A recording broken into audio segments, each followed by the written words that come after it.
Elke-Ehring, o bronze e o cristal.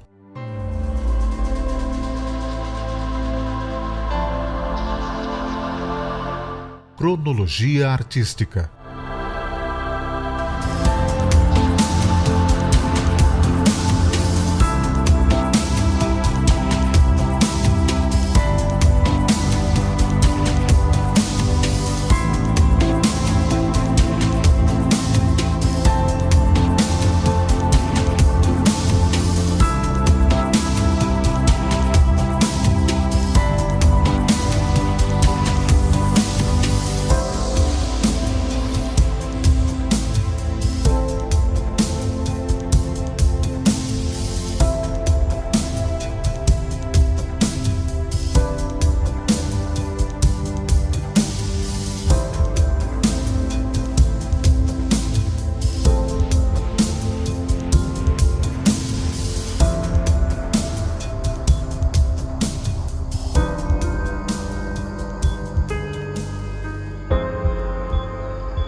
19 de fevereiro de 1994, Elke Ehring falece em Blumenau por decorrência do câncer, deixando um legado de força, perseverança e muita arte.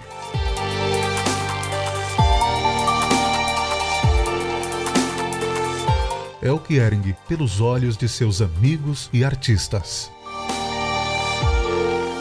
Bom, a história começa em 1952. Meu pai veio da Alemanha, já formado como artista plástico e vitralista pelas Artes de Munique. E aí surgiu, no meio religioso, a construção de uma igreja grande em Blumenau. Ele soube disso.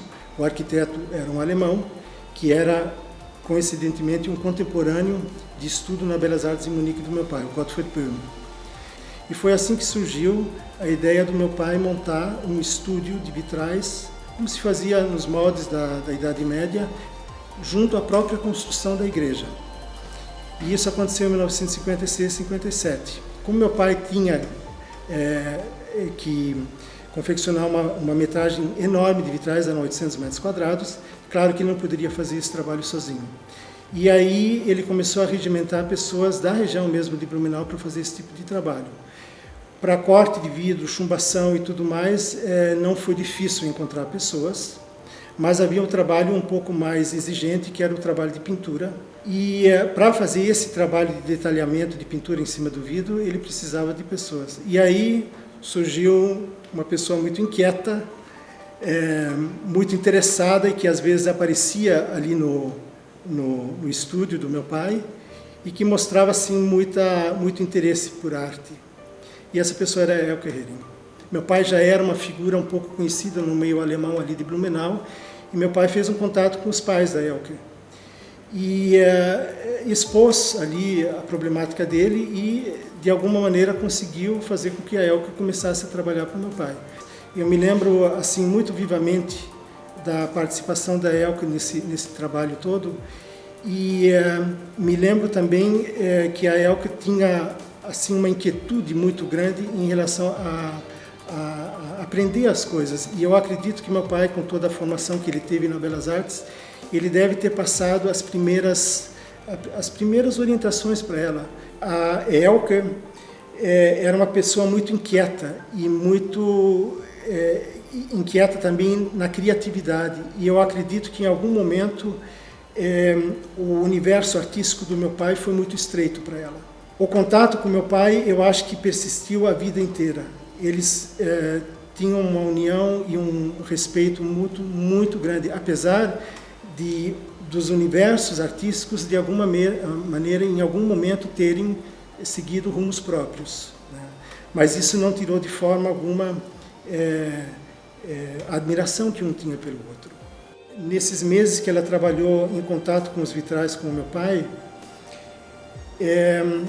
eles devem ter conversado muito sobre as exigências do vitral, a complexidade do vitral, o desafio que é mexer com cor, luz e transparência. Eu acho que a Elke muito cedo intuiu essa força do vidro e da complexidade da transparência. E nós fabricamos, durante algum tempo, um vidro dentro dos moldes da Idade Média. É um vidro especial para vitral, que é um vidro soprado à boca, dentro de moldes realmente medievais. E a Elke, em alguns momentos, isso já nos anos 70, no final dos anos 60, a Elke, em alguns momentos, ela acompanhou esse processo, e eu me lembro que ela se encantava com o ambiente da fundição. E pode ser que nesses momentos se abriram essa percepção, essa inquietude para que mais tarde iriam eventualmente desembocar em esculturas de vidro, né? E ela vibrava com todo aquele ambiente, e o vidro, quando sai do forno, ele é como um melado, né? Ele é um elemento absolutamente líquido, pastoso e aberto a que se interfira nesse momento dele, antes dele esfriar. Então, a Elke depois praticou isso diretamente, né? Porque ela fez as esculturas, ela mexendo nessas temperaturas altas. E eu não consigo deixar de ver dentro disso tudo uma certa mística, e eu acredito que a Elke, de alguma maneira, dentro da sensibilidade dela, ela deve ter tido algumas inspirações nesse sentido também. Eu me lembro de Blumenau como uma cidadezinha provinciana mesmo, que Blumenau era muito pequena. Então, se a gente imaginar a Elke saindo desse meio para chegar onde ela chegou, ela foi uma desbravadora, ela abriu o caminho, ela com certeza, ela foi o início de todo um processo de caminhada artística para Blumenau. Eu tenho certeza disso, porque quem é que naquela época se aventuraria a ir para uma Europa, fazer um curso fora, defendendo linguagens absolutamente novas e totalmente inviáveis para uma realidade como Blumenau? Então, se a gente colocar essa dimensão na caminhada da Elke, a gente percebe como ela foi ousada também, né?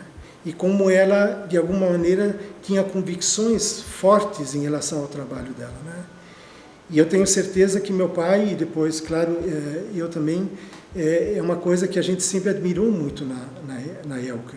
A Elke, de alguma maneira, tinha um descompromisso. Pode ser que eu esteja até divagando um pouco, mas eu acho que a Elke tinha um descompromisso em relação ao mercado, em relação a sucesso e tudo. Ela tinha a caminhada dela e ela fez isso de uma maneira muito coerente, muito consequente. E eu acho que por isso só existe uma grandeza na caminhada da Elke. Conheci a Elke Hering no momento mais feliz da minha vida, que foi a inauguração da minha escola de joias, que chamava Escola Nova. Foi no dia 10 de dezembro de 1982. Ela foi nos visitar na escola. Eu estava montando a escola, não era festa ainda. Era um começo de tarde e ela foi visitar a amiga dela, que era a Denise Matter. E a Denise Matter, então, me apresentou para ela. Elas haviam feito juntas o Prata Palomares, o filme que criou muita polêmica nos anos 70. Foi um momento de muita alegria conhecer a Elke. A partir desse momento nós marcamos então vários encontros. Muitas vezes ela veio para cá, nós nos encontrávamos, saímos juntos para almoçar, jantar, ver as esculturas da Elke, todos os projetos que ela fazia. E um belo dia ela me convidou para conhecer Blumenau. A Elke ela já era uma grande artista em bronze, os bronzes já eram famosos, aqueles famosos bronzes que eram os coletes, que inclusive estavam espalhados pela cidade toda. O próprio governo do estado de Santa Catarina já havia comprado alguns para expor em praça pública. Isso era uma grande honraria. Embaixo dos bronzes sempre existia uma poesia do Lindolfo Bell, que é o pai das crianças da Elke. E ela tinha um comércio muito grande com os bronzes. Ela dominava a técnica do bronze e da fundição e das soldas e do acabamento e das lixas e das limas. E também ela fazia as peças de uma forma que o artista sempre pensa em fazer, com amor, com muito amor. Aí eu, naquela época, marquei com a Elke de pegar meus alunos e nós fomos juntos fazer uma grande exposição no ateliê da Elke. Assim nasceu uma grande amizade com a Elke, porque eu vi o tamanho que a Elke era. A grande artista, o grande ateliê, o grande feito dela não só para Santa Catarina, mas para todo o Brasil. A grande pesquisa da Elke, sempre desde pequena, estudando arte, desenhando, esculpindo, tendo o apoio também da família. Ela sempre falava muito do pai, que o pai sempre apoiou muito ela, mandou ela para a Alemanha quando era muito jovem para poder estudar. Quer dizer, todas essas histórias foram surgindo enquanto nós trabalhávamos juntos.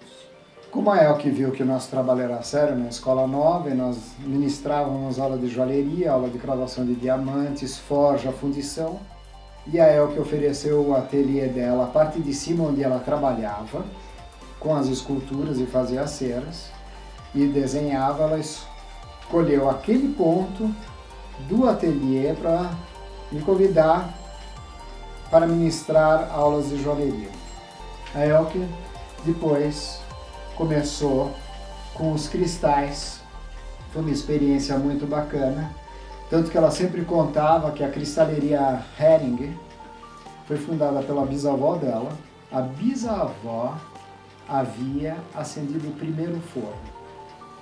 E naquele momento ela fez o contato com a Hering, com a cristaleria Hering, e começou a esculpir as peças grandes de cristal. E ela foi desenvolvendo cada vez mais as peças, foi desenvolvendo cada vez mais o formato. A primeira vez que eu fui lá, eu achei que era um trabalho medieval, e realmente era. A Elke começou a fazer essas peças, ela me telefonou, e eu fui correndo até Blumenau. Peguei o primeiro voo para ver a famosa Elke trabalhar em cristais. Ela dominava o bronze totalmente.